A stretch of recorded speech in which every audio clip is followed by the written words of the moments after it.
ಎಲ್ರಿಗೂ ನಮಸ್ಕಾರ. ನನ್ನ ಯೂಟ್ಯೂಬ್ ಚಾನಲ್ಗೆ ಎಲ್ಲರಿಗೂ ಹೃತ್ಪೂರ್ವಕವಾಗಿ ಸುಸ್ವಾಗತ. ಇವತ್ತಿನ ಶ್ಲೋಕ 20ನೇ ಶ್ಲೋಕ ಆಗಿರುತ್ತೆ. ಇವತ್ತಿನ ಶ್ಲೋಕ ನಮಗೆ ತಿಳಿಸುತ್ತೆ, ನಾವು ಯಾವುದೇ ಒಂದು ದೇವತೆಗಳಿಂದ ಪಡೆದಿರುವ ಒಂದು ಜೀವನದ ಚರಿತ್ರೆ ಏನು ಅನ್ನೋದು ನಮಗೆ ಶ್ರೀ ಕೃಷ್ಣನು ಶ್ರೀರಾಮನ ರಾಜನ ತರ ನಮಗೆ ಕಥೆಯನ್ನು ಹೇಳಿದ್ದಾರೆ. ಅದೇ ರೀತಿಯಾಗಿ ನಮ್ಮ ಜೀವನಕ್ಕೆ ಏನು ಸಂಬಂಧಪಡುತ್ತೆ, ನಮ್ಮ ಜೀವನದಲ್ಲಿ ನಾವು ಯಾವ ಕೆಲಸ ಮಾಡಬೇಕು ಮತ್ತು ನಮ್ಮ ಕೆಲಸದಲ್ಲಿ ನಾವು ದೃಢ ನಿರ್ಧಾರವನ್ನು ಯಾವ ತರ ತಗೊಳ್ಬೇಕು ಮತ್ತು ಶ್ರೀ ಕೃಷ್ಣ ಪರಮಾತ್ಮ ರಾಮನ ನೊಡನೆ ಯಾವ ತರ ಇರ್ತಿದ್ರು ಮತ್ತು ಅವರ ಒಂದು ರಾಜನ ಕತೆ ಯಾವ ತರ ಹೇಳಿದ್ರು ಅನ್ನೋದಕ್ಕೆ ಈ ಶ್ಲೋಕನೇ ನಮ್ಗೆ ಸಾಕ್ಷಿಯಾಗಿದೆ. ಮತ್ತು ಶ್ಲೋಕ ಹೇಳುತ್ತೆ, ನಿಮ್ಮ ಕೆಲಸವನ್ನು ನೀವು ಯಾವ ತರ ಮಾಡಬೇಕು, ಕೆಲಸದಲ್ಲಿ ಏನೇನೆಲ್ಲ ನಿಮ್ಗೆ ಒಂದು ಉದಾಹರಣೆಗಳು ಬೇಕು ಮತ್ತು ಕೆಲಸದಲ್ಲಿ ಸಾಕಷ್ಟು ಅಡೆತಡೆಗಳು ಬಂದಾಗ ನೀವು ಏನೇನೆಲ್ಲ ರೂಪಿಸ್ಕೊಳ್ಬೇಕು ಅನ್ನೋದಕ್ಕೆ ನಮ್ಗೆ ಈ ಶ್ಲೋಕ ಸಂಪೂರ್ಣವಾಗಿ ತಿಳಿಸುತ್ತೆ. ಹಾಗಾಗಿ ಈ ಶ್ಲೋಕವನ್ನು ಸಂಪೂರ್ಣವಾಗಿ ನೋಡಿ ಮತ್ತು ಈ ಶ್ಲೋಕದ ಒಂದು ಅಭಿಪ್ರಾಯವನ್ನು ಸಂಪೂರ್ಣವಾಗಿ ತಿಳ್ಕೊಳ್ಳಿ. ಮತ್ತು ನನ್ನ ಚಾನೆಲ್ ನೀವು ಸಬ್ಸ್ಕ್ರೈಬ್ ಮಾಡಿಲ್ಲ ಅಂದ್ರೆ ಸಬ್ಸ್ಕ್ರೈಬ್ ಮಾಡಿ. ಮತ್ತು ಇವತ್ತಿನವಿದೆ, ಹಾಗಾಗಿ ಈ ಶ್ಲೋಕ ಸಂಪೂರ್ಣವಾಗಿ ನೋಡಿ, ಎಲ್ಲಿ ಸ್ಕಿಪ್ ಮಾಡ್ದಂಗೆ.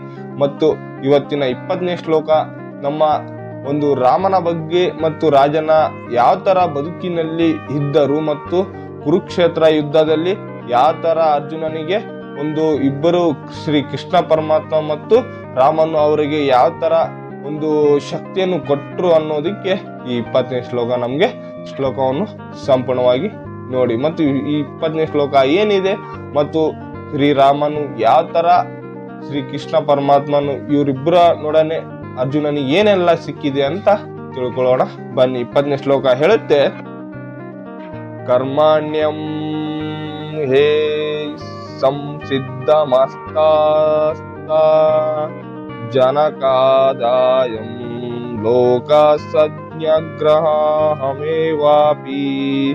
ಸಂಪಶ್ಯಶ್ವನ್ ಕುರುತ್ರ ಕರ್ತವ್ಯ ಮಹಾವರ್ಸಿ.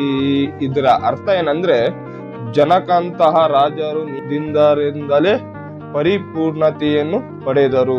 ಆದ್ದರಿಂದ ಕೇವಲ ಜನ ಸಾಮಾನ್ಯರಿಗೆ ಶಿಕ್ಷಣ ನೀಡೋದಕ್ಕಾಗಿ ನೀನು ಕೆಲಸ ಮಾಡಬೇಕು. ಅಂದ್ರೆ ಜನ ಅಂತ ರಾಜರು, ಜನಕನಂತಹ ರಾಜರು ಸಾಮಾನ್ಯ ಜನರಿಗೆ ಶಿಕ್ಷಣಕ್ಕಾಗಿ ಕೆಲಸವನ್ನು ಮಾಡಬೇಕು ಮತ್ತು ಅವರನ್ನೊಡನೆ ಇರುವ ಕೆಲಸಗಳಲ್ಲಿ ನೀವು ತೊಡಗಿರಬೇಕು. ಮತ್ತು ಕೆಲಸದ ವೇಳೆಯಲ್ಲಿ ಅವರ ಒಂದು ಸಾಮಾನ್ಯ ಜನರ ಒಂದು ಶಿಕ್ಷಣದ ಮೂಲಕ ನಿಮ್ಗೆ ಒಂದು ಒಳ್ಳೆ ಅಭಿಪ್ರಾಯವನ್ನು ತಿಳಿಸುತ್ತೆ. ಮತ್ತು ಅವರ ಹೇಳೋ ಪ್ರಕಾರ ನಿಮ್ಮನೊಡನೆ ಕೆಲಸ ಮಾಡುವುದರಿಂದಲೇ ನಿಮ್ಮ ಜೀವನ ಶೈಲಿಯನ್ನು ನೀವು ರೂಪಿಸ್ಕೊಳ್ಬೇಕು ಮತ್ತು ನಿಮ್ಮ ಜೀವನದಲ್ಲಿ ಬರುವ ಒಂದು ಕಥೆ ಆಗ್ಲಿ ಕಾದಂಬರಿ ಆಗ್ಲಿ ನಿಮ್ಮ ಶಿಕ್ಷಣದ ಮೂಲಕ ನೀವು ರೂಪಿಸ್ಕೊಳ್ಳಿ ಅಂತ ಜನಕ ಅಂತ ರಾಜರು ಈ ತರ ಕೆಲಸ ಮಾಡಿದರೆ ಮುಂದಿನ ಸಾಮಾನ್ಯ ಜನರಿಗೆ ಉಪಯೋಗ ಆಗುತ್ತೆ ಮತ್ತು ಸಾಮಾನ್ಯ ಜನರಿಗೆ ಏನೋ ಒಂದು ಒಳ್ಳೆ ದಾರಿ ಉಪಯೋಗವಾಗುತ್ತೆ ಅಂತ ಶ್ರೀ ಕೃಷ್ಣ ಪರಮಾತ್ಮ ಜನಕ ಅಂತ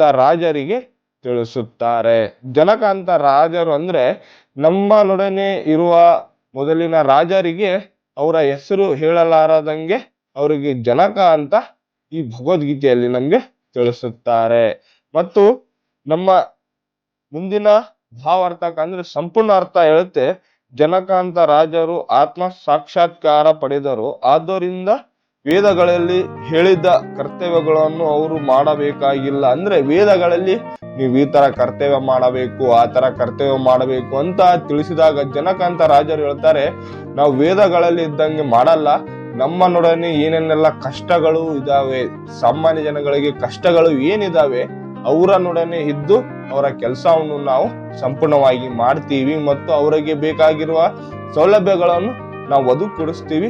ವೇದಗಳಲ್ಲಿ ಮಾಡಬೇಕೇನು ಅಂತ ಏನಿಲ್ಲ ಅಂತ ಶ್ರೀ ಕೃಷ್ಣ ಪರಮಾತ್ಮ ರಾಜರಿಗೆ ತಿಳಿಸಿದ್ದಾರೆ.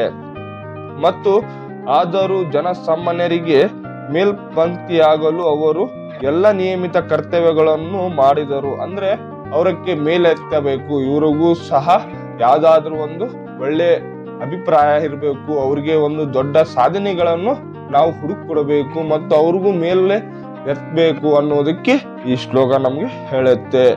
ಜನಕ ಸೀತೆಯ ತಂದೆ ಮತ್ತು ಶ್ರೀರಾಮನ ಮಾವ ಭಗವಂತನ ಮಹಾಭಕ್ತನಾಗದರಿಂದ ಅವನು ಲೌಕಿಕ ನೆಲದಲ್ಲಿದ್ದನು. ಆದರೆ ಭಾರತದ ಬಿಹಾರ್ ಒಂದು ರಾಜ್ಯದ ಒಂದು ಭಾಗವಾದ ಮಿಥಾಲೆಯ ರಾಜನಾಗಿದ್ದರಿಂದ ಅವನು ನಿಯಮಿತ ಕರ್ತವ್ಯಗಳನ್ನು ಮಾಡುವುದು ಹೇಗೆ ಇದನ್ನು ಈ ಪ್ರಜೆಗಳಿಗೆ ಹೇಳಿಕೊಡಬೇಕಾಗಿತ್ತು. ಶ್ರೀ ಕೃಷ್ಣನು ಭಗವಂತನ ನಿತ್ಯ ಸ್ನೇಹಿತನಾದ ಅರ್ಜುನನು ಕುರುಕ್ಷೇತ್ರದಲ್ಲಿ ಯುದ್ಧ ಮಾಡಬೇಕಾದ ಅಗತ್ಯವಿರಲಿಲ್ಲ. ಆದರೆ ಒಳ್ಳೆ ವಾದಗಳು ಇಷ್ಟಲಾದಾಗ ಹಿಂಸೆಯು ಅಗತ್ಯ ಎನ್ನುವುದನ್ನು ಜನಸಾಮಾನ್ಯರಿಗೆ ಹೇಳಿಕೊಡಲು ಅವರು ಯುದ್ಧ ಮಾಡಿದರು. ಅಗತ್ಯ ಒಂದು ಕುರುಕ್ಷೇತ್ರ ಯುದ್ಧಕ್ಕೆ ಮೊದಲು ಯುದ್ಧವನ್ನು ತಪ್ಪಿಸಲು ಎಲ್ಲ ಪ್ರಯತ್ನಗಳನ್ನು ಮಾಡಲಾಯಿತು. ಅಂದ್ರೆ ಇವರು ಯುದ್ಧಗಳನ್ನು ಮಾಡಲೇಬೇಕು ಅಂತ ಬಂದಾಗ ಅವಾಗ ಹೇಳ್ತಾರೆ ಬಿಹಾರಿನ ಒಂದು ಮಿಥಾಲಿಯ ಊರು ಅನ್ನೋದು ಅಲ್ಲಿನ ಒಂದು ಶ್ರೀರಾಮನ ಅಂದ್ರೆ ಸೀತೆಯ ರಾಮನ ಮಾವ ಆಗ್ಬೇಕು, ಸೀತೆಗೆ ತಂದೆ ಆಗ್ಬೇಕು. ಅವ್ರು ಹೇಳಿದ ಪ್ರಕಾರ ನೀವು ಇದೇ ರೀತಿಯಾಗಿ ನಿಮ್ಮ ಪ್ರಜೆಗಳಿಗೆ, ಇದು ಆಗಿನ ಕುರುಕ್ಷೇತ್ರ ಕಾಲದಲ್ಲಿ ನಿಮ್ಮ ಪ್ರಜೆಗಳಿಗೆ ನೀವು ಯಾವ ತರ ಒಳ್ಳೆ ಅಭಿಪ್ರಾಯಗಳನ್ನು ತಿಳಿಸುತ್ತೀರಾ, ಯಾವ ತರ ನೀವು ಅವ್ರನ್ನೊಡನೆ ಇರ್ತೀರಾ ಮತ್ತು ಅವರ ಒಂದು ಲೌಕಿಕ ಜೀವನಗಳಲ್ಲಿ ಅವ್ರಿಂದ ನಿಮ್ಗೆ ಏನೆಲ್ಲ ಸಿಗುತ್ತೆ ಮತ್ತು ನಿಮ್ಮ ಜೀವನದಲ್ಲಿ ಏನನ್ನೆಲ್ಲ ಅವ್ರಿಗೆ ಬೇಕಾಗುವ ಒಂದು ಒಳ್ಳೆ ಅಭಿಪ್ರಾಯವನ್ನು ನೀವು ತಿಳಿಸ್ಬೇಕಾಗತ್ತೆ. ಹಾಗಾಗಿ ನಿಮ್ಮ ಪ್ರಜೆಗಳನ್ನು ನೀವು ಒಳ್ಳೆ ಅಭಿಪ್ರಾಯದಿಂದ ಇಟ್ಕೊಳ್ಳಿ. ಅದೇ ರೀತಿಯಾಗಿ ಶ್ರೀ ಕೃಷ್ಣ ಪರಮಾತ್ಮ ಅವರ ಅರ್ಜುನೊಡನೆ ಒಂದು ಯುದ್ಧದಲ್ಲಿ ಯಾವ ತರ ಇರ್ಬೇಕಾಗಿತ್ತು, ಅದೇ ರೀತಿಯಾಗಿ ಅವರ ಯುದ್ಧವನ್ನು ಹೇಗೆ ತಪ್ಪಿಸ್ಬೇಕಾಗಿತ್ತು, ಅದೇ ರೀತಿಯಾಗಿ ನಿಮ್ಮ ಪ್ರಜೆಗಳ ಕಷ್ಟಗಳನ್ನು ಇದೇ ರೀತಿಯಾಗಿ ಒಂದು ಪ್ರಯತ್ನ ಇದೇ ರೀತಿಯಾಗಿ ತಪ್ಪಿಸುವ ಪ್ರಯತ್ನವನ್ನು ನೀವು ಮಾಡಬೇಕು ಅಂತ ಉದಾಹರಣೆಗಾಗಿ ಶ್ರೀ ರಾಮನ ಮಾವನೊಡನೆ ಇದು ಅಭಿಪ್ರಾಯವನ್ನು ತಿಳಿಸಿದ್ದಾರೆ. ನಮ್ಮ ಜೀವನಕ್ಕೆ ಏನು ಸಂಬಂಧಪಡುತ್ತೆ ಅಂದ್ರೆ, ನಮ್ಮ ಜೀವನದಲ್ಲಿ ನಾವು ಕಷ್ಟಗಳು ಬಂದಾಗ ಕೂಡಲೇ ನಮ್ಗೆಲ್ಲ ಕಳ್ಕೊಂಡ್ಬಿಟ್ಟಿದೀವಿ, ಎಲ್ಲ ಒಂದು ಒಳ್ಳೆ ಅಭಿಪ್ರಾಯ ಇತ್ತು, ಏನೋ ಇತ್ತು ಅಂತ ನಮ್ಮ ಜೀವನದಲ್ಲಿ ನಾವು ಅನಸ್ತಿಕನಾಗಿ ಇದ್ಬಿಡ್ತೀವಿ. ಆದ್ರೆ ಈ ಪ್ರಕಾರ ಹೇಳೋ ಪ್ರಕಾರ ನೀವು ಆ ರೀತಿ ಆಗ್ಬೇಡಿ. ಒಂದು ಕಷ್ಟಗಳು ಬಂದಾಗುಟ್ಲೆ ನಮ್ಮ ಜೀವನ ಬದಲಾಗ್ತಾ ಇದೆ ಅನ್ನೋದು ನೀವು ರೂಪಿಸ್ಕೊಳ್ಬೇಕಾಗುತ್ತೆ. ಹಾಗಾಗಿ ಈ ಶ್ಲೋಕ ನಿಮ್ಗೆ ಒಂದು ಒಳ್ಳೆ ಅಭಿಪ್ರಾಯ ಆಗಿ ಇಟ್ಕೊಳ್ತೀರಾ ಅಂತ ನಾನು ಭಾವಿಸ್ತೀನಿ. ಮತ್ತು ಈ ಶ್ಲೋಕ ನಿಮ್ಗೆ ಸಂಪೂರ್ಣವಾಗಿ ತಿಳಿಸಿದ್ದೆ ಮತ್ತು ಈ ಶ್ಲೋಕ ನಿಮ್ಗೆ ಒಂದು ಒಳ್ಳೆ ಜ್ಞಾನ ತಿಳ್ಕೊಂಡಿದ್ದೀರಾ ಅಂತ ನಾನು ಭಾವಿಸ್ತೀನಿ. ಮತ್ತು ಈ ಶ್ಲೋಕವನ್ನು ನಾನು ಇಲ್ಲಿಗೆ ಮುಕ್ತಾಯಿಸ್ಕೊಳ್ತೀನಿ.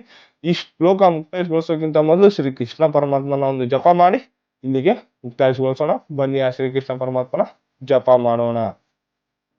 ಹರೇ ಕೃಷ್ಣ ಕೃಷ್ಣ ಕೃಷ್ಣ ಹರೇ ರಾಮ್, ಹರೇ ರಾಮ್ ರಾಮ್ ರಾಮ್ ಹರೇ ಹರೇ. ಎಲ್ಲರಿಗೂ ನಮಸ್ಕಾರ.